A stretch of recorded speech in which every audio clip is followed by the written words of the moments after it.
Halo teman-teman yang berbahagia, Bapak Ibu sekalian. Berjumpa kembali dengan saya, Dr. Andri, spesialis kedokteran jiwa dari Rumah Sakit Omni Alam Sutra Tangerang. Sudah lama saya tidak berbicara tentang pengobatan ya, dengan menggunakan obat. Dan pada kesempatan kali ini saya ingin mengulang kembali tata cara pengobatan untuk kasus gangguan kecemasan. Mungkin sebagian Bapak Ibu sudah pernah berobat ya ke berbagai dokter untuk membantu Bapak Ibu mengalami eh, perbaikan dari kondisi gangguan kecemasannya. Banyak di antara dokter-dokter tersebut juga mungkin sudah memberikan pengobatan secara cukup banyak pada Bapak Ibu, dan beberapa di antaranya mungkin dengan menggunakan berbagai macam tipe obat. Saya ingin memberikan sedikit gambaran saja. Mungkin tiap dokter akan berbeda sebenarnya, tetapi kalau kita berkaitan dengan masalah kecemasan, apa yang sebenarnya disarankan di dalam pengobatan? Memang kalau kita bicara tentang kecemasan itu sendiri, problem yang berkaitan dengan sistem saraf pusat ini menjadi salah satu faktor yang utama, yaitu berkaitan dengan sistem serotonin, dopamin, dan juga GABA sistemnya. Nah, pengobatannya pun sebenarnya mengikuti bagaimana kita bisa beradaptasi dengan memberikan ya, pengobatan supaya sistem ini menjadi seimbang. Yang paling cepat memang untuk memperbaiki sistem GABA-nya. Ya, GABA-nya itu diperbaiki, ditekan supaya dia efek mendapatkan anti cemasnya itu menjadi lebih baik lagi. Untuk itulah digunakan obat-obat golongan benzodiazepin seperti alprazolam, clobazam, clonazepam, lorazepam gitu ya. Ini semua merek-merek generiknya. Tujuannya adalah untuk menghilangkan gejala kecemasan secara akut, secara cepat gitu ya. Jadi kalau kita bicara tentang misalnya ada pasien yang serangan panik, kemudian ada pasien yang cemas terus ya, biasanya dikasih obat yang lebih panjang, misalnya clobazam, atau kalau yang panik dikasihnya alprazolam, karena efeknya memang cepat sekali ke sistem GABA itu. Nah, namun di dalam penelitian terakhir dari sekitaran 20 tahun sampai 30 tahun yang lalu, sudah mulai ditekankan bahwa pengobatan untuk kasus-kasus gangguan cemas itu menggunakan antidepresan, yaitu obat yang mengandung serotonin. Biasanya yang dipilih adalah golongan SSRI dan SNRI.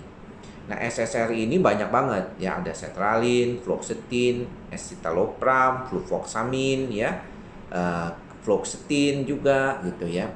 Bahkan kalau di luar negeri ada paroxetine misalnya. Dan tujuan dari kondisi penggunaan obat-obatan golongan SSRI adalah menyeimbangkan serotonin di otak kita. Jadi kalau misalnya ketemu sama pasien yang mengalami gangguan kecemasan, maka kan kondisi harus diperbaiki dulu. Obat yang membantu untuk memperbaiki kecemasannya supaya nggak datang lagi. Dan ini yang perlu diperhatikan ya oleh Bapak Ibu. Karena kalau misalnya kondisinya itu perlu untuk membantu dirinya dengan baik, maka dia perlu yang segera.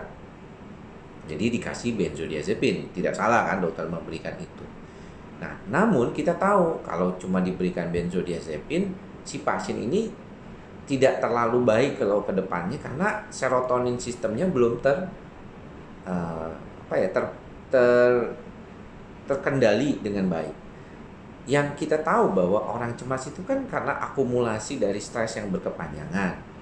Kalau stresnya cepat sih hilangnya cepat juga biasanya kadang-kadang. Tapi kalau yang sifatnya tuh lama, maka penggunaan benzodiazepin tentunya tidak akan terus-terusan bisa mengcover ya, bisa naik terus dosisnya malah kadang-kadang. Jadi dia perlu obat yang menyeimbangkan sistem serotonin agar daya tahan atau proteksi orang ini terhadap stres menjadi jauh lebih baik. Nah, mungkin ini yang perlu diperhatikan oleh Bapak Ibu ketika pengobatan diberikanlah antidepresan SSRI. Cuma sayangnya tidak semua orang minum obat antidepresan ini jadi lebih baik, lebih nyaman. Mungkin karena dosisnya langsung besar, atau memang ada efek samping yang dia tidak bisa toleransi. Dibandingkan dengan golongan benzodiazepin, memang obat SSRI ini adalah yang seringkali apa ya, kalau kita bilang tuh menimbulkan efek samping obat. Makanya saya selalu menggunakan SSRI ini dalam jumlah yang relatif lebih kecil daripada dosis yang biasanya Bapak Ibu mungkin dapatkan dari dokter sekalipun. Namun kita perlu tahu dosis optimalnya. Jadi jangan buru-buru langsung besar, tapi jangan juga berlama-lama dengan dosis kecil kalau misalnya memang tidak efektif. Banyak ya pasien juga khawatir, dia nggak mau naik dosis, takutnya nanti nggak bisa turun lagi gitu. Jadi dokternya kasih obat itu disaranin setengah, kemudian 1 tablet, dia jadi ketakutan, dia nggak mau, dia makan setengah terus. Malahan dia jadi tidak baik gitu ya, karena dosis optimalnya tidak tercapai. Ini juga penting ya untuk Bapak Ibu perhatikan. Nah, yang ketiga itu adalah sistem dopamin. Nah, sistem dopamin ini sebenarnya bisa dibantu dengan obat seperti antipsikotik ya. Banyak ya pasien-pasien yang cemas, depresi terutama, apalagi seringkali dibantu dengan antipsikotik atau obat-obat yang buat menyeimbangkan sistem itu gitu ya, seperti banyak faktor sulfirid dan yang lain-lainnya. Dan ini yang sebenarnya golongan butyrofenon atau misalnya sulfirid atau misalnya golongan antipsikotik atipikal maupun tipikal dalam dosis kecil memang sangat membantu buat mengatasi gejala ketidakseimbangan di dopamin sistem, apalagi yang berkaitan dengan gejala-gejala psikosomatik. Tapi mungkin perlu diperhatikan bahwa ini tidak bisa ngobatin sendiri ya. Bapak Ibu harus datang ke dokter dan dokternya harus lihat langsung ya. Kadang-kadang mungkin juga dokternya belum tentu memberikan, tergantung keadaan dokternya dan juga tergantung keadaan pasiennya.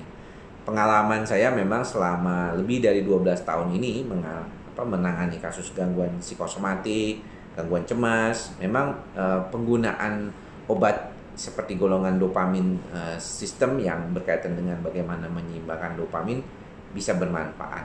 Jadi ingat ya Bapak Ibu, terkadang kita membutuhkan beberapa jenis obat untuk membantu mengatasi cemasnya.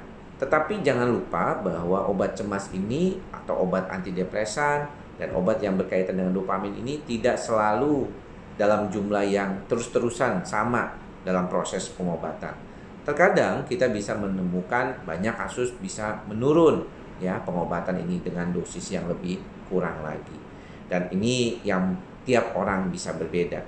Jadi Bapak Ibu selain pengobatan juga tentunya harus membantu diri untuk mengatasi keadaan kecemasan yang sebenarnya sudah lama. Tentunya bisa melihat video-video lain yang berkaitan dengan bagaimana meng-counter atau memperbaiki kondisi tersebut. Demikian apa yang bisa saya sampaikan. Mudah-mudahan apa yang saya sampaikan sedikit ini bermanfaat ya untuk memahami lebih jauh tentang pengobatannya. Nanti kita akan bahas lebih jauh lagi tentang bagaimana pengobatan itu stop dan berhenti supaya bisa membantu Bapak Ibu lebih baik lagi ke depannya. Sampai ketemu lagi di lain kesempatan. Salam sehat jiwa. Bye-bye.